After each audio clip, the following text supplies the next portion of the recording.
December 7వ తారీఖున పాఠశాల విద్యాశాఖ ఆధ్వర్యంలో ఒక మంచి కార్యక్రమానికి గౌరవ విద్యాశాఖ మార్చులు శ్రీ నారా లోకేష్ బాబు గారు శ్రీకారం చుట్టడం జరిగింది. అదే పాఠశాల పండుగ అనే కార్యక్రమం. ఈ కార్యక్రమంలో పేరెంట్స్, స్టూడెంట్స్, టీచర్స్, మరి అదేవిధంగా పూర్వపు విద్యార్థులు, దాతలు అందరూ కూడా పాల్గొని మరి కార్యక్రమాన్ని విజయవంతం చేయాలని కోరుతున్నాం. మెయిన్గా ఈ కార్యక్రమం వల్ల పేరెంట్స్కి కానివ్వండి, టీచర్స్కి అందరికీ కూడా ఒక మంచి సత్సంబంధాలు ఏర్పడతాయి.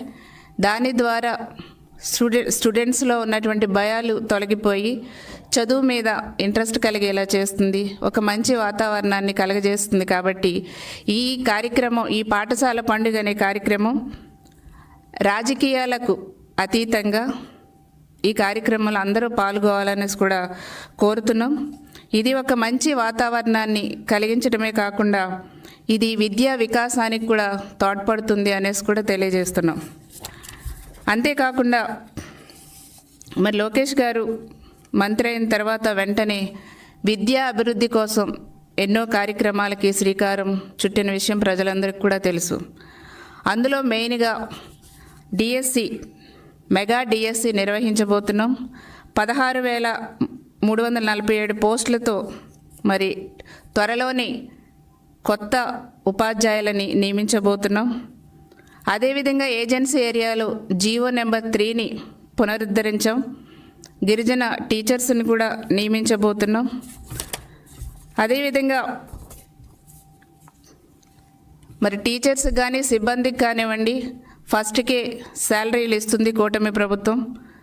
టీచర్స్ మీద ప్రెజర్స్ని తగ్గించి విద్యార్థులకి చదువు చెప్పడమే ఇంపార్టెంట్గా ఈ కూటమి ప్రభుత్వం తీసుకోవటం జరుగుతుంది. మరి అంతేకాకుండా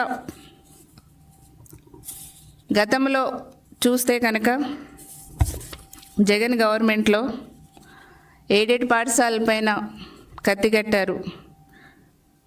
మరి అదేవిధంగా మన విద్యాశాఖని ఎక్కడో కింది స్థానానికి దిగజార్చేశారు.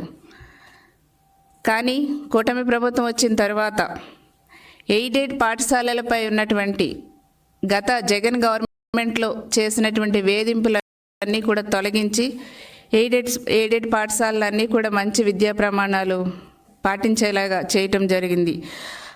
మరి అదేవిధంగా చూస్తే జగన్ గవర్నమెంట్లో ఈ గంజాయి, డ్రగ్స్ అనేది విచ్చలవిడిగా ఎక్కడ పడితే అక్కడ దొరికేలా చేశారు.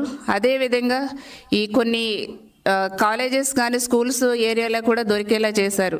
మేము అవన్నిటి మీద చాలా పగడ్బందీగా చర్యలు తీసుకుంటూ విద్యార్థులు ఎక్కడ ఈ వీటి గంజాయి, డ్రగ్స్ బారిన పడకుండా కఠినమైనటువంటి చర్యలు ఈ కూటమి ప్రభుత్వం తీసుకుంటున్న విషయాన్ని కూడా ప్రజలందరికీ కూడా తెలియజేయటం జరుగుతుంది.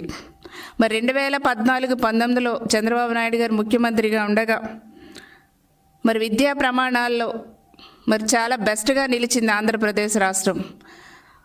3వ స్థానంలో ఉన్నది చంద్రబాబు నాయుడు గారు ముఖ్యమంత్రిగా ఉండగా. కానీ మరి జగన్ గవర్నమెంట్లో చూస్తే 19వ స్థానానికి మన విద్యా ప్రమాణాలని, విద్యా వ్యవస్థని దిగజార్చేశారు. ఇది చాలా బాధాకరమైనటువంటి విషయం. మళ్ళా లోకేష్ బాబు గారు ఆయన తీసుకున్నటువంటి ఒక మంచి కార్యక్రమాల వల్ల, చర్యల వల్ల మళ్ళా ఈ విద్యా వ్యవస్థ గాడిన పెట్టడం జరుగుతుంది. అంతేకాకుండా పూర్వ వైభవాన్ని విద్యా వ్యవస్థకి మరి గౌరవ లోకేష్ బాబు గారు తీసుకురావటం జరుగుతుందనేసి కూడా తెలియజేస్తున్నాం. కావున మరి పాఠశాల పండుగ కార్యక్రమాన్ని అందరూ కూడా విజయవంతం చేయాలి. అంతేకాకుండా మెయిన్గా ఈ కార్యక్రమం యొక్క ఉద్దేశం ఎడ్యుకేట్, ఎంపవర్, ఎంగేజ్